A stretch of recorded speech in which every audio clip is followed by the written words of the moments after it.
નમસ્તે મિત્રો, સ્વાગત છે તમામ સાથી મિત્રોનું આજના તાજા સમાચારોમાં। મિત્રો, આજના તાજા સમાચાર આવી રહ્યા છે। અરવિંદ કેજરીવાલનું શું રાજીનામું થયું છે, ત્યારબાદ દિલ્હીમાં થયો મોટો હોબાળો।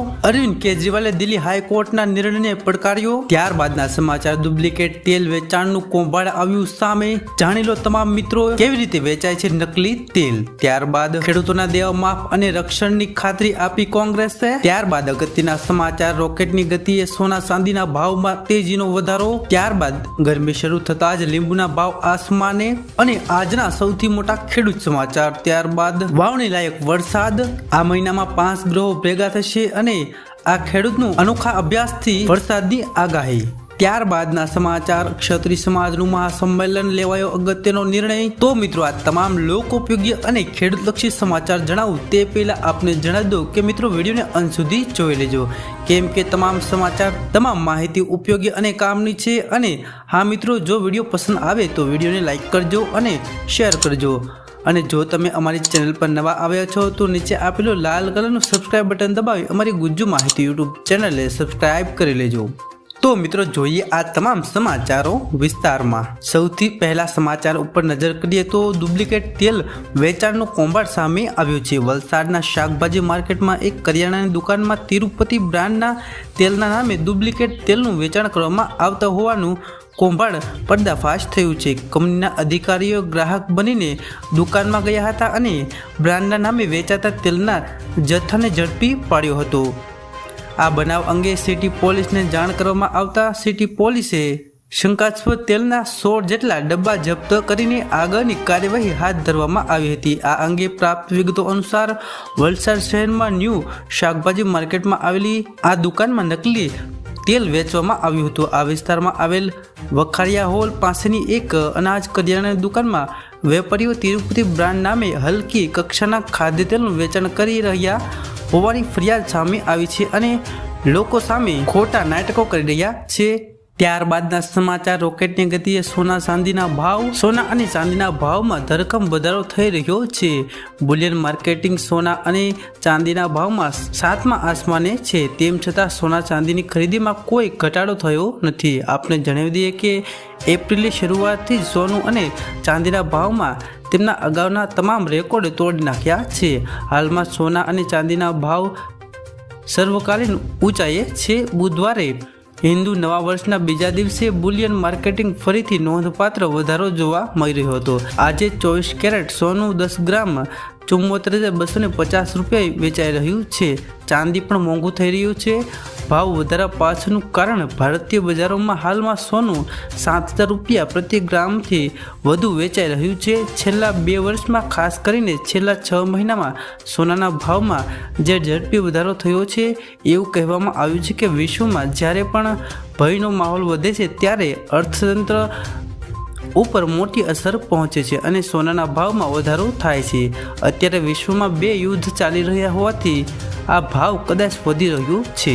ત્યારબાદ અગત્યના સમાચાર, ખેડૂતો માટે ગુજરાતના વિવિધ એપીએમસીમાં તારીખ જુદા જુદા પાકમાં ભાવ શું ચાલી રહ્યા છે તેના વિશે જાણીએ। કપાસના એવરેજ ભાવ એપીએમસીમાં 6,000 થી 8,055 રૂપિયા સુધી રહ્યા છે। તો મગફળીના એવરેજ ભાવ જોઈએ તો એપીએમસીમાં 4,355 થી 6,755 રૂપિયા સુધી રહ્યા છે। ચોખાની વાત કરીએ તો 1,800 થી 3,425 રૂપિયા।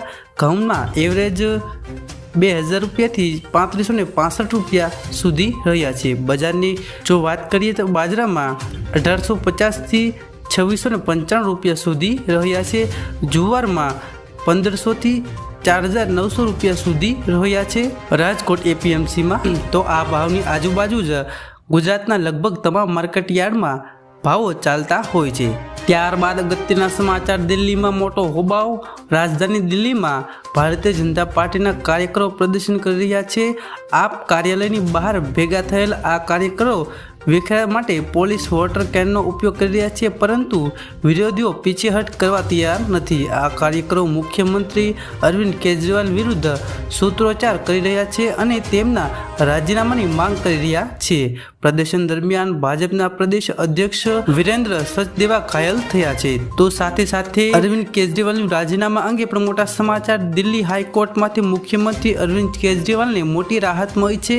અરવિંદ કેજરીવાલને મુખ્યમંત્રી પદેથી હટાવવાની માંગ કરતી અરજી કોર્ટે ફગાવી દીધી છે. આ સાથે જ હાઈકોર્ટે અરજીકર્તા પર 50,000 રૂપિયાનો દંડ પણ ફટકાર્યો છે. ત્યારબાદના સમાચાર. કેજરીવાલે દિલ્હી હાઈકોર્ટના નિર્ણયને પડકાર્યો. દિલ્હીના મુખ્યમંત્રી અરવિંદ કેજરીવાલ પોતાની ધરપકડ સામે સુપ્રીમ કોર્ટમાં પહોંચ્યા છે. તેમણે હાઈકોર્ટના નિર્ણય સામે સુપ્રીમ કોર્ટમાં અરજી કરી છે. મંગળવારે હાઈકોર્ટ દિલ્હી દારૂ કૌભાંડ સાથે જોડાયેલ મની લોન્ડરિંગ મામલે તેમની ધરપકડને પડકારતી અરજી ફગાવી દીધી છે. દિલ્હી હાઈકોર્ટે કહ્યું છે કે પ્રથમ દ્રષ્ટિએ ઈડી પાસે સીએમ સામે પર્યાપ્ત પ્રૂફ છે. તેમની ધરપકડનું કાયદાનું ઉલ્લંઘન નથી. આવી સ્થિતિમાં તેમની ધરપકડને પડકારતી અરજી ફગાવી દેવામાં આવી હતી. આપને જણાવી દઈએ કે દિલ્હી દારૂ કૌભાંડ સાથે જોડાયેલ મની લોન્ડરિંગ મામલે 21 માર્ચના રોજ અરવિંદ કેજરીવાલની ધરપકડ કરવામાં આવી હતી. અનેક સમન્સને નજરઅંદાજ કરવા પર ઈડીએ દિલ્હીના મુખ્યમંત્રીની ધરપકડ કરી હતી.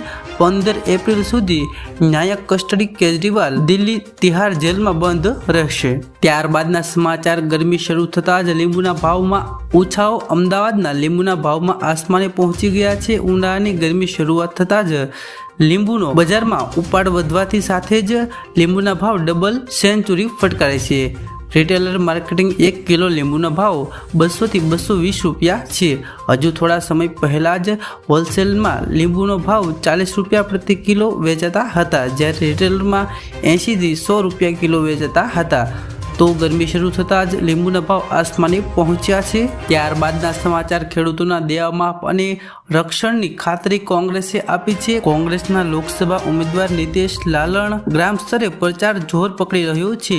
લોકો સ્વયંભૂ મિટિંગો સભાઓ ઉમટી રહ્યા છે. આ પ્રવાસ દરમિયાન નિતેશભાઈએ ગામે ગામ સ્વાગત અને આવકાર અપાયો હતો.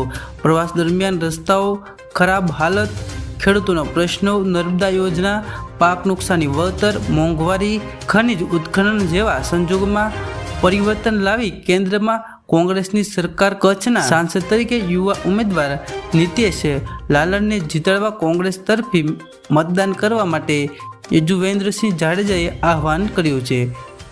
નિતેશભાઈએ લોકોને સેવામાં ખરા ઉતરી ખેડૂતો, ગરીબો અને માલધારીઓને હિતમાં કામગીરી કરવા તથા તો સાંસદ તરીકે જવાબદારીપૂર્વક ફરજ નિભાવવા કોંગ્રેસ પક્ષને મત આપી પરિવર્તન લાવવા અપીલ કરી હતી અને સાથે દેવામાફીની પણ ચૂકવણી કરશે તેવું જણાવ્યું હતું.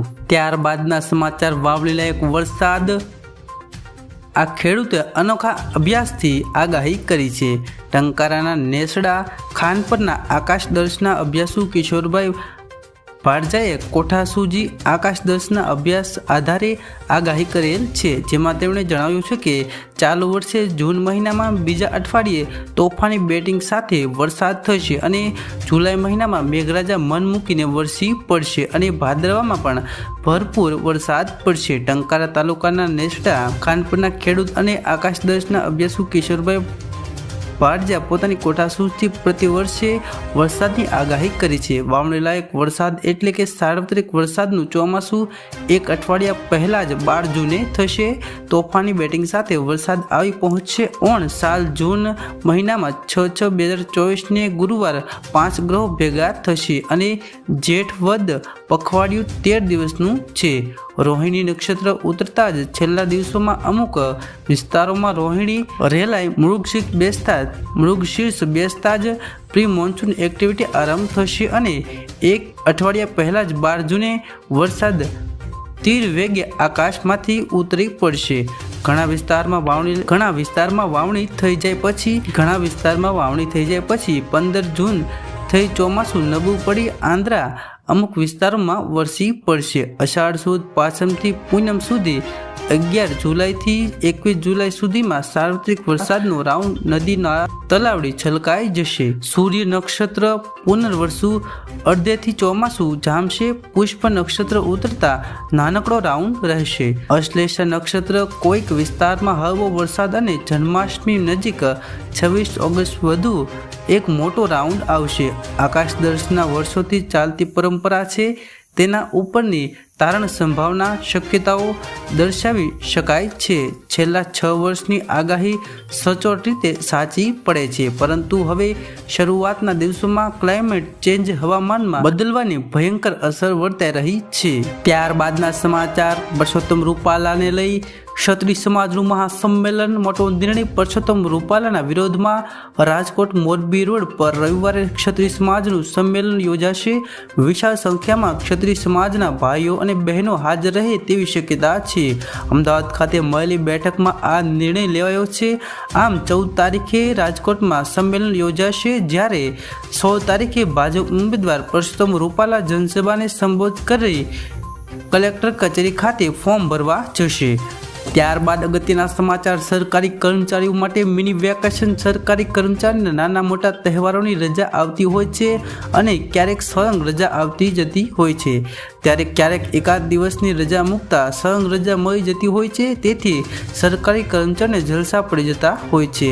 હાલ આવું જ સરકારી કર્મચારીઓ જોવા મળી રહ્યું છે. મંગળવારથી સરકારી કર્મચારીઓમાં મિની વેકેશન જોવાનો માહોલ મળશે. સરકારી કચેરી 4 દિવસ બંધ રહેશે, તેથી આગામી શુક્રવારે રજા મૂકનાર કર્મચારીઓ સળંગ 5 દિવસ રજા મળશે. ત્યારબાદ અગત્યના સમાચાર બોર્ડની પરીક્ષામાં ગેરરીતિના 400 કેસ ઝડપાયા છે અને તેમને રૂબરૂ બોલાવવાના પણ જણાવવામાં આવ્યું છે. ગુજરાતમાં બોર્ડની પરીક્ષામાં પૂર્ણ થયા બાદ વર્ગખંડના CCTV કેમેરા ચકાસણીની કામગીરી હાથ ધરવામાં આવી છે. ધોરણ 12 સામાન્ય પ્રવાહમાં 226, વિજ્ઞાન પ્રવાહમાં 14 અને ધોરણ 10માં 170 કોપી કેસ સામે આવ્યા છે. તમામ કેસની વિગતો શિક્ષણ બોર્ડને મોકલી દેવામાં આવી છે. આગામી સમયમાં બોર્ડ આ તમામ વિદ્યાર્થીઓને રૂબરૂ સુનાવણી માટે બોલાવશે. નિયત કરેલી સજા પણ વિદ્યાર્થીઓને કરવામાં આવશે. ગુજરાત પોલીસ ભરતીને લઈ પોલીસ ભરતી બોર્ડના અધ્યક્ષ હસમુખ પટેલે જાહેરાત કરી છે કે હવે ધોરણ 12 અને કોલેજના 3જા વર્ષના વિદ્યાર્થીઓ પણ પોલીસ ભરતી પરીક્ષા માટે ઓનલાઈન અરજી કરી શકશે. એટલે કે મે મહિનામાં પરિણામ આવ્યા બાદ ચોમાસા પછી શારીરિક પરીક્ષા પહેલાં આવા વિદ્યાર્થીઓ અરજી કરી શકશે. હસમુખ પટેલે જણાવ્યું છે કે રાજ્યમાં પોલીસ વિભાગમાં 12,472 પદો પર ભરતી સામે 1.55 લાખ અરજીઓ મળી છે. ઓજસ પર પોલીસ ભરતી માટે કુલ 1.55 લાખ અરજીમાંથી 1.18 લાખ ફોર્મ કન્ફર્મ કરવામાં આવ્યા છે. આ સાથે તેમણે કહ્યું છે કે અરજીઓ ઝડપથી જોતા હજી 7.5 લાખ ફોર્મ ભરવાની શક્યતા છે. વધુમાં કહ્યું કે લોકરક્ષક અને PSI ભરતી પરીક્ષામાં 10 લાખ અરજીઓ થઈ શકે છે. ત્યારબાદના સમાજ યોજના અંગે સંપૂર્ણ માહિતી. તો સૌપ્રથમ જાણીએ અટલ પેન્શન યોજનાના ફાયદાઓ. દર મહિને માત્ર 250 રૂપિયા જમા કરીને તમે નિવૃત્ત પછી એટલે કે 60 વર્ષ પછી દર મહિને મહત્તમ રૂપિયા 5,000નું પેન્શન મેળવી શકો છો. એટલે તમારે દરરોજ માત્ર 7 રૂપિયાની બચત કરવી પડશે. આ સરકારી યોજનાનું નામ છે અટલ પેન્શન યોજના, જેમાં દર મહિને ખાતરીપૂર્વક પેન્શન આપવામાં આવે છે. વર્તમાન નિયમો અનુસાર જો 18 વર્ષની ઉંમરે માસિક પેન્શનમાં વધુમાં વધુ 5,000 રૂપિયા ઉમેરવામાં આવે તો તમારે દર મહિને 210 રૂપિયા ચૂકવવા પડશે. જો તમે દર 3 મહિને સમાન રકમ ચૂકવો છો તો તમારે 626 રૂપિયા ચૂકવવા પડશે, અને જો તમે દર 6 મહિને ચૂકવો છો તો તમારે 1239 રૂપિયા ચૂકવવા પડશે. દર મહિને 1,000 રૂપિયા પેન્શન મેળવવા માટે તમે જો 18 વર્ષની ઉંમરે રોકાણ કરો છો તો તમારે દર મહિને 42 રૂપિયા ચૂકવવા પડશે. વૃદ્ધાવસ્થામાં આવકની સુરક્ષાને ધ્યાનમાં રાખીને સરકારે 2015-16ના બજેટમાં અટલ પેન્શન યોજના શરૂ કરી હતી. આ યોજના દ્વારા સરકાર સામાન્ય લોકોને, ખાસ કરીને અસંગઠિત ક્ષેત્ર સાથે સંકળાયેલ લોકોને શક્ય તેટલી બચત કરવા માટે પ્રોત્સાહિત કરી રહી છે. અસંગઠિત ક્ષેત્ર સાથે સંકળાયેલ લોકોને નિવૃત્ત પછી આવક ન થવાના જોખમમાંથી પણ બચાવી શકાય છે. આ યોજનાનું સંચાલન pension fund regular and development authority દ્વારા કરવામાં આવે છે. અટલ પેન્શન યોજના હેઠળ ગ્રાહકોને દર મહિને 1000 થી 5000 સુધીનું પેન્શન મળે છે. ભારત સરકાર લઘુત્તમ પેન્શન લાભોની ખાતરી આપે છે અને કેન્દ્ર સરકાર દ્વારા સબસ્ક્રાઇબરના યોગદાનના 50% અથવા તો વાર્ષિક 1000 રૂપિયા બેમાંથી જે ઓછું હોય તે યોગદાન આપે છે. સરકારી યોગદાન એવા લોકોને ચૂકવવા આવે છે જેઓ કોઈપણ વૈધાનિક અને સામાજિક સુરક્ષા હેઠળ આવરી લેવામાં આવતા નથી અને કરદાતા નથી. યોજના હેઠળ 1000, 2000, 3000, 4000, 5000 રૂપિયાનું પેન્શન ઉપલબ્ધ છે. રોકાણ પેન્શનની રકમ પણ આધાર રાખે છે. જો તમે નાની ઉંમરે જોડાશો તો વધુ લાભ મળશે. ત્યારબાદ અગત્યના સમાચાર આવી રહ્યા છે. પીએમ મોદી વિરુદ્ધ ફરિયાદ કરવા ચૂંટણી પંચ પહોંચી કોંગ્રેસ. કોંગ્રેસના પાર્ટીના ચૂંટણી ઘોષણાપત્રની સરખામણી મુસ્લિમ લીગ સાથે કરવા બદલ કોંગ્રેસે પીએમ મોદી વિરુદ્ધ ચૂંટણી પંચમાં ફરિયાદ કરી છે. કોંગ્રેસે આરોપ લગાવ્યો છે કે કોંગ્રેસના ચૂંટણી ઘોષણાપત્રની તુલના મુસ્લિમ લીગના વિચારો સાથે કરી એ દેશના ભાગલા પાડવાનો પ્રયાસ છે. કોંગ્રેસ નેતા જયરામ રમેશે કહ્યું છે કે ચૂંટણી પંચમાં કુલ 6 ફરિયાદો દાખલ કરવામાં આવી છે, જેમાંથી 2 પીએમ મોદી વિરુદ્ધ છે. ત્યારબાદના